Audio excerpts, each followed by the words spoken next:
Hey guys, Andy N. Spoken Label, back in the house. Sunday evening, yeah. I'm a bit later today than normal on a Sunday, but been out today at a local radio station with my friend Grant Colonel, supporting him about a radio interview with the wonderful Ruth O'Reilly. So back home, chat to a wonderful writer today from the west coast of Canada, and I love Canada. I love chatting to Canadian writers because they've got that sort of, and this young lady we're chatting to in a minute, she's got that sort of chilledness as a person I really like.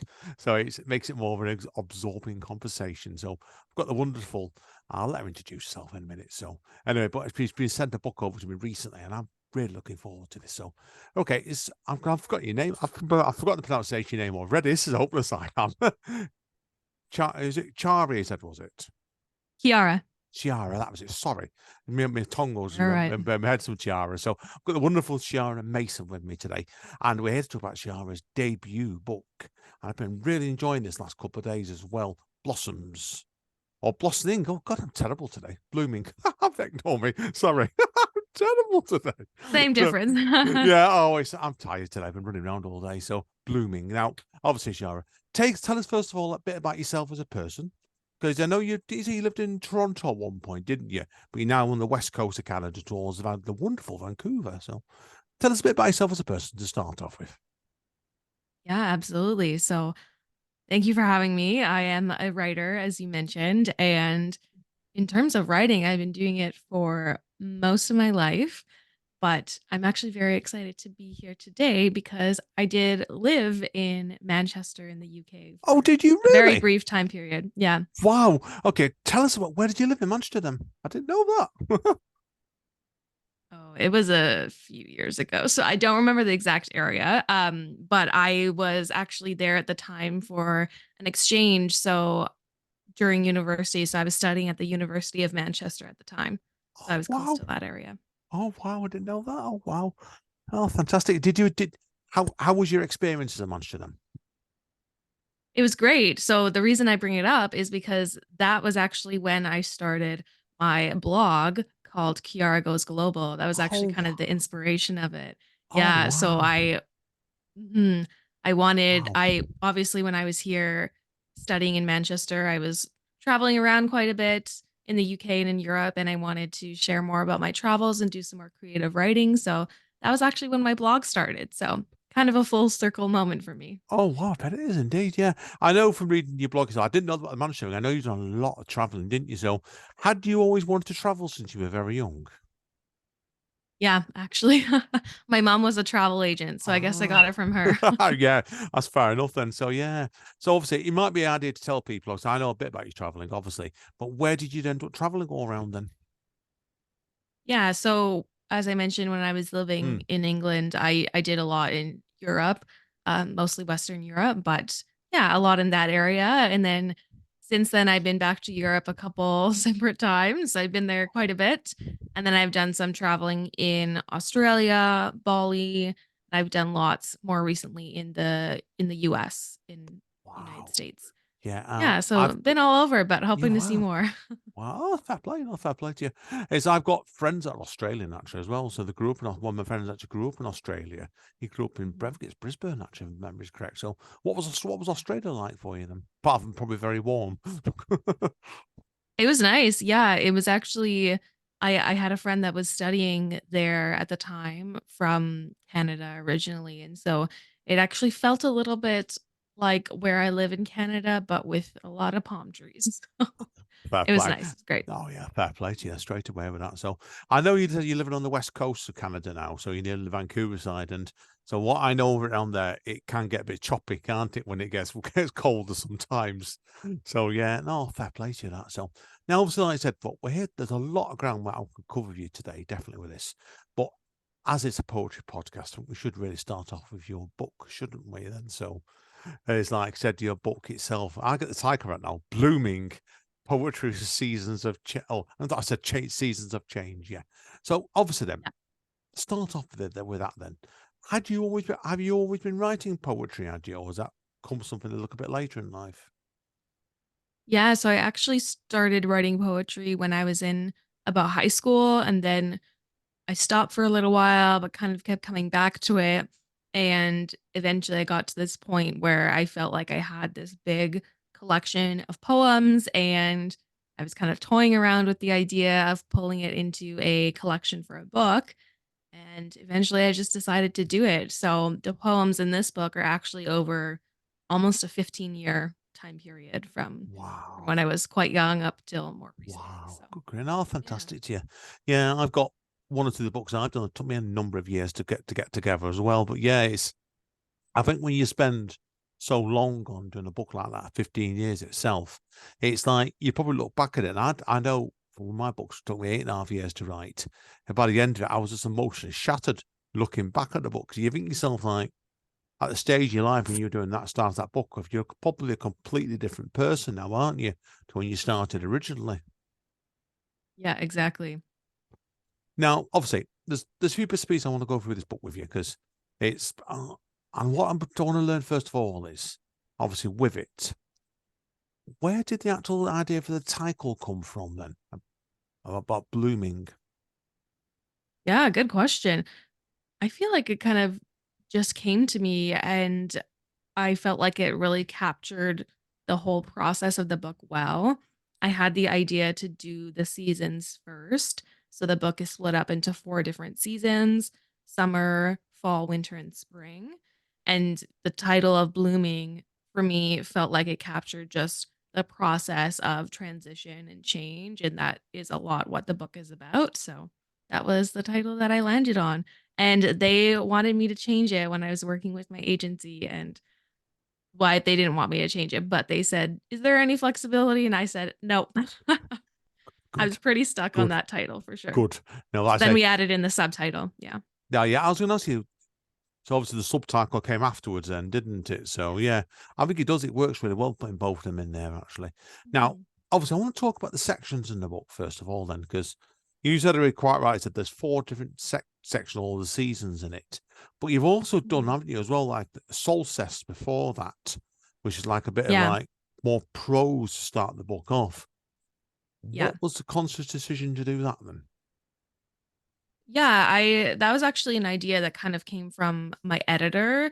She thought it might be a good idea to have some sort of kind of prologue or prelude before we get into the seasons, and then I came up with the idea of using solstice, and then on the back end after the four seasons there's equinox, which is kind of the conclusion of the book.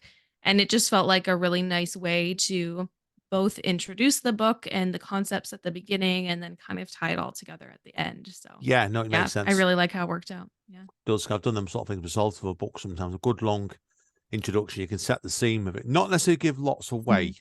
but you can, no, through the word, educate your readers, can't you? To be in that sort of Yeah. state of mind when you go into the book, definitely. Now, Mhm. I'm going to talk about a couple of bits and pieces in a moment, but sure. Now, certainly, because I've got a big interest in writing poem, but I've done a few books on the seasons myself. And I've always looked at it like spring, summer, autumn, winter. What made you want to do it slightly different, starting off with the summer, then going fall, winter, and spring? Yeah, good question. So the reason I did it in that way is I had very specific ideas in my head of what I wanted to hit on for each season. So for me, summer felt like a little bit of this kind of nostalgic time period where Hmm. you're looking back when you're a younger kid and you have summer break and you can go do all this fun stuff. And so I wanted to start off with that. And a lot of the poems in that section are from when I was quite a bit younger. So I think it has a little bit more of that, I guess, youthful feel to it. Innocence, you And then call it, it, don't you? Right. So, yeah. yeah, exactly, exactly. And then as you move into fall and winter, things are kind of falling apart, getting a little bit darker, a little bit more difficulties are coming up during that time. And I really wanted to end it on spring specifically because for me, that season feels like a lot of new beginnings, fresh starts. You know, you have the new growth with plants coming to life again after the death, quite literally, of winter. So that just felt like a very natural transition for me. And I kind of wanted to end it on that uplifting note. So, yeah. Yeah, I've done some very similar myself. Even I go on about spring, summer, autumn, winter. I don't, because my season books did similar pattern to you, because I did one at the end of summer, then went into autumn, then winter, and I'm not done the spring book yet, but I will. So it's Yeah, you do something. You look at things, don't you, in different ways. And you do it. When you're doing what you've done there with it, if you've done it in straight spring down to winter, you've done it where everything dies at the end of it, and doing it the other way around, you've given it like a rebirth, haven't you? A bit of hope almost in it. So yeah, I agree completely with it. Now, a couple of interesting stylistic choices of some of these pieces, actually. Um, was it what made you want to actually? No, I'll do another question first. Then, when you wrote this book, did you all write them section by section, or were you like me, jumping all around the place, doing a bit in summer, then a bit in winter, or did you do it like chapters? Did you writing it? No, I was definitely jumping around a bit more. So It's good. I actually had a lot of poems already written before I had the idea of doing the seasons. So Hmm. then I really had to look at what I already had to see where it would fit and then see if there was any gaps. And then I would go in and try to write more for each season if there was any gaps left over. Yeah, So I that was think an interesting process. you do. I think when you're trying to do what you've done there, it's a really tricky one as well because you're try to look at it thinking, oh, I should write more on this, but I don't want to Mhm. start padding it out. I mean, that's what you probably were concerned about, weren't you? And try and keep it as Yeah. natural flow as you can. And it's not. You've done a great job of it because it's the book is beautifully set out and it's quite. You give it the space in the book as well. Now, Thank you. what I found interesting with it was there was the complete lack of titles in the pieces as well. Is that the way you normally write? Yeah, it's so funny. I just started thinking about that more recently, actually, because I've been getting more involved in more community spaces with other poets, and most of them title their work. But for me, I hardly ever title my poems. And I'm not sure why. I guess usually when I'm writing, it's something that just comes out of me and it doesn't necessarily have a specific title. They tend to be quite a bit shorter as well. So I don't know that a title is necessarily needed. But yeah, it's definitely interesting. And it's something I've been thinking about more lately as well. But yeah, I guess it's just not my style. No, nothing wrong with that. I'm always believed with poetry. Mhm. There's I had it on a gentleman who I'm not going to name actually on Spoken Label a couple of years ago, and he used to call every one of his poems fingies. So I remember he did 5 poems in the second half. Of this first poem's called Fingy, and he's got about 3 books out. Each cycle of the poem is Fingy, Fingy, Fingy, the page numbers.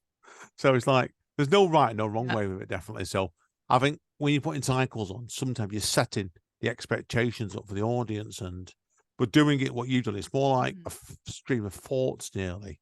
Now, I think it works really well for you, actually. I really do. So now on it into Mhm. question, obviously, with it being set up the way it is, it's hard to ask you specific questions about specific pieces sometimes for that reason. But I want to talk about the first one. I think the first one's great. On in your summer, can you start off this first piece in summer with "In the beginning, it all seems so simple." Now that's great because I think again, if you treat like what you've done on the pro side of it as the intro, this is it. Do you feel like this is where it really sets the scene in the book, doesn't it? Really? Mhm. Yeah, I think for me, definitely for that section of the book for sure, it's really talking about, when you're a kid and things feel so easy when you're younger and then you start growing up and you're like, "Oh, this isn't quite what I thought or how I thought things were gonna go." And so I think it captures that really well. Yeah. It does, and that's a wonderful idea for it straight away because you've given it the colour. There's a lot of colour in that section of the book, certainly, and I think it works really, really well straight away with it. Mhm. So, did you find when you were doing all 4 of these sections in the books, and when you got the book started coming together, you said already like you had a number of pieces already wrote. Did your aspects of the seasons change the more you started writing on it? A little bit. I think I had to kind of get even more specific about what I really wanted to capture in each of the 4 seasons. I was probably a little bit scatterbrained at the beginning, probably because I had poetry from over Mm, such a big period of time and yeah. covering so many different things. And so I just had to get a little bit more specific and really find a way to pull it all together. But I think it worked out well in the end. Yeah, I do. Definitely with that. I know when I did my end of summer book some years ago now, that was my first seasonal book. And I want to know how you did this as well, because we've been seasons. I was already planning my autumn and winter books, and I had big piles of paper all over the floor with the completed poems. And I was trying to like put them into, right, that goes there. Does that go in the autumn? Does that go in winter? Did you find it a lot yourself like that? Were you trying to organize this book? Yes, I did the same thing, and that's so funny because I talked to on another podcast with another writer who did the same thing for her poetry book too. She had it all printed out, trying to figure out what goes where. Yeah, that's a fun process for sure. Oh yeah, it does just did my head in frequently because I'm one of these sort of people, and Yeah. the end of summer book was a prime example where I wrote, I think it's about 50 poems in the book, no 45 there is, and I wrote about 200. So it's like you're trying to sit down big pile Wow. like that, aren't you? Like inches high, thinking, oh, if I put that one in, that one can't go in. And did you find that yourself? You're having to constantly remove pieces all the time. Yeah, it was either removing or changing to a different section or changing the wording or rewriting or yeah, a lot of editing, I would say for sure to try Yeah, and it make does. it all It's come together. Yeah. I think that's a longer process than actual writing the poems sometimes. Yeah. I found that myself. A couple of bits and pieces that I found really interesting. It was you had like I loved some of these 2-line poems you did. And I've not wrote where in the book this was, but this one I found really lovely. Perhaps soulmates are made, not found. So Mhm. they're really they're quite hard things to do. Look at 2-line poems like that. Did you find, for example, when you're writing that one, I've I've done 1-line poems before now, and they're impossible sometimes to write. They're much harder, aren't they, than doing longer pieces sometimes. Yeah, I mean, for me, I think it kind of just comes out in the way that it needs to. Sometimes I might edit them and try and make them a bit longer. I think I have the opposite problem where a lot of my poems tend to be quite short, but it's really just a glimpse into how I'm feeling in the moment. I definitely use writing, especially writing poetry, as a very much a cathartic kind of Yeah, therapy like process. Yeah. there is a big amount of therapy in this book. There is, and I think Yeah. it shows the journey of yourself as a creative person there. Because I did a podcast with somebody else recently, and her pen name is she writes with a heart on the sleeve.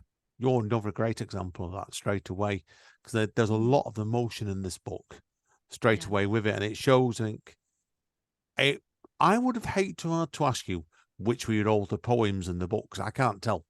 That's why, see, you said before, like you've run writers a long time. You've your process, I think, has probably got refined more as you went along. Do you think it has? Yeah. Yeah, I think so.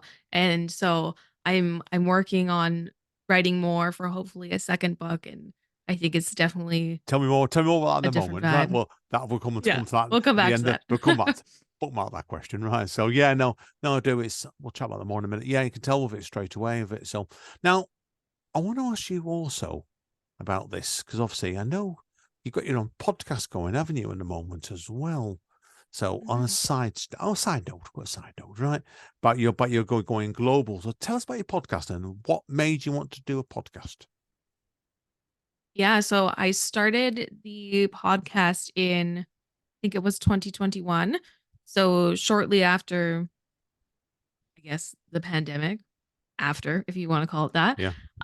So I really just had the idea to do it because I felt like I was writing a lot on my blog, but I didn't know that people necessarily had the time to sit down and read it.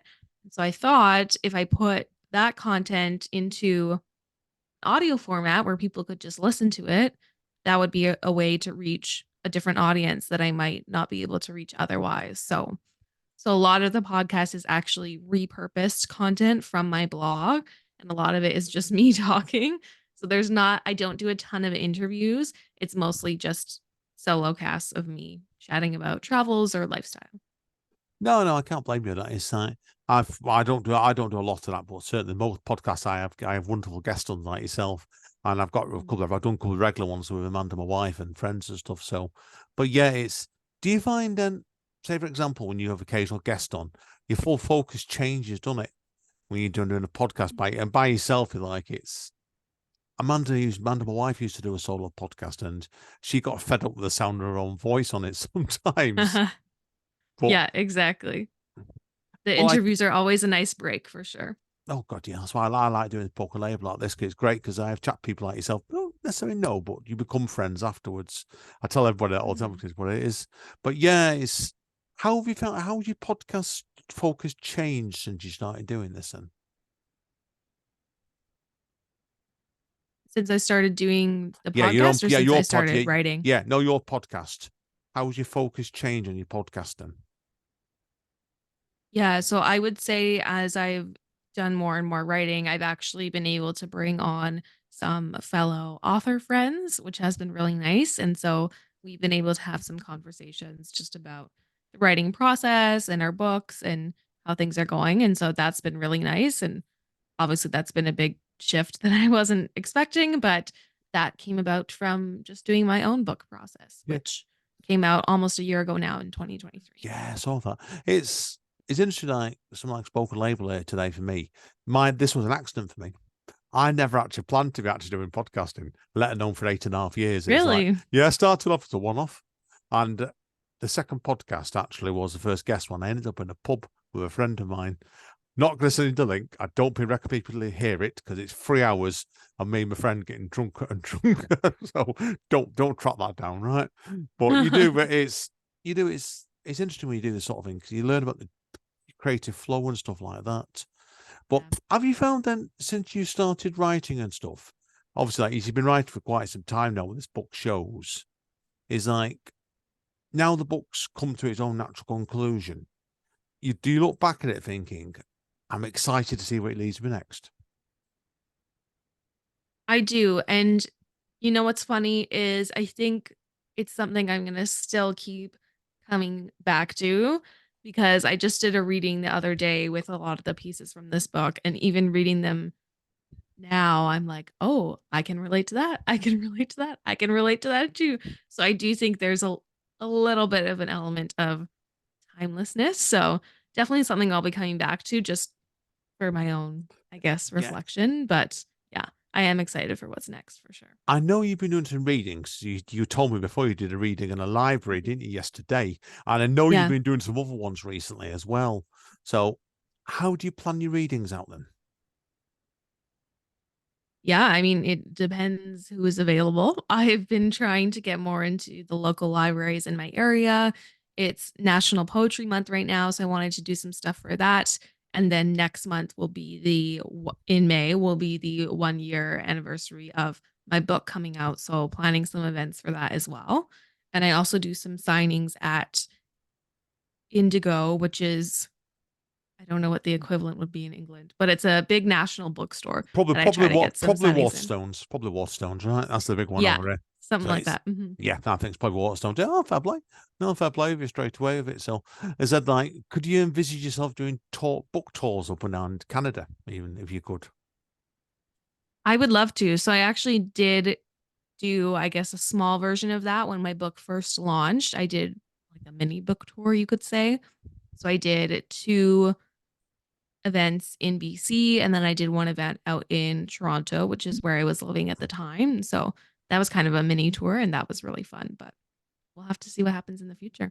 No, fingers crossed you definitely with that. So, I'm also a Yeah. believer as well. If you when you're living in different areas, like I said, you've told me obviously. I know you live in Toronto. You're also now living in the west coast of Canada. I've done a lot of traveling up around England. I've always lived in Manchester, but living in other bits and pieces of areas, short times, it always impacts your work, I think. And Yes. have you found that yourself then? Yeah, absolutely. So I've lived in a lot of different places and obviously traveling as well. Both of those do have a big impact on my work and just how I see the world in general. So I feel like that's always something that's influencing me and yeah, what I'm producing. Brilliant. Now, obviously, we need to look at obviously. I want to give you time to read some pieces in the second half, but yeah. Now, Sure. to backtrack to what we talked about 10 minutes ago, what's next for you as a in creativity? Yeah, so I am working on my second book and hoping that will come to fruition soon. I can't give many more details than that because I'm still working out the logistics, but definitely exciting to have, to still be able to write and to be able to pull something new together. So I'm pretty excited about that. And it's going to be a lot more recent writing that I've done. So it's definitely going to have a little bit of a different feeling, but I'm really looking forward to it. So hoping Well, that all comes together soon. good luck for you definitely with it because it's. Have you found then obviously, and I don't want to give too much away in this because obviously the second book you were revealing your own pace in it. But I know when I did my second poetry book, it took me 5 bloody years to write the thing. I did the first one about 18 months, which is typical, but the second one was a much more. Man, the some of it was a much more trickier book to write. I couldn't get it right. But have you found then that your voice has evolved from the first book into the second book? Yeah, I think so. And I would say I'm actually the opposite of you. My first book took a lot longer. The second book, I pretty much done the writing component, and that's been just over the past year or so is the majority of it. So that's been really nice. But I do think it's gonna have a very different tone and kind of a different style. So Yeah, it'll well, be interesting to see it come together. Yeah.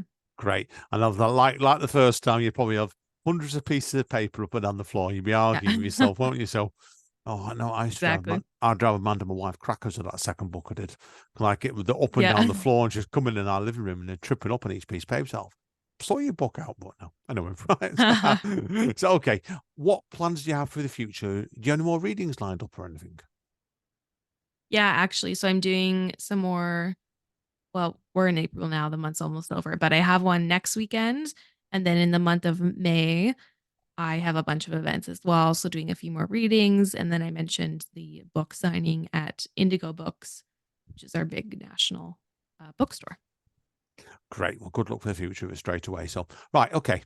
Let's have this is a joke, this last bit. Let's have the hard sell, because I call it a soft sell, really, but it's a hard sell.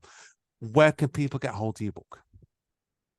Yeah. So you can get it on Amazon. I would say that would be the best option, especially if listeners are in the UK. I do have options on my website, but I can only ship myself within Canada. So if you're international, Amazon is going to be the best option for you. Brilliant. And obviously, social media tags for yourself. Where can people go to speak to you?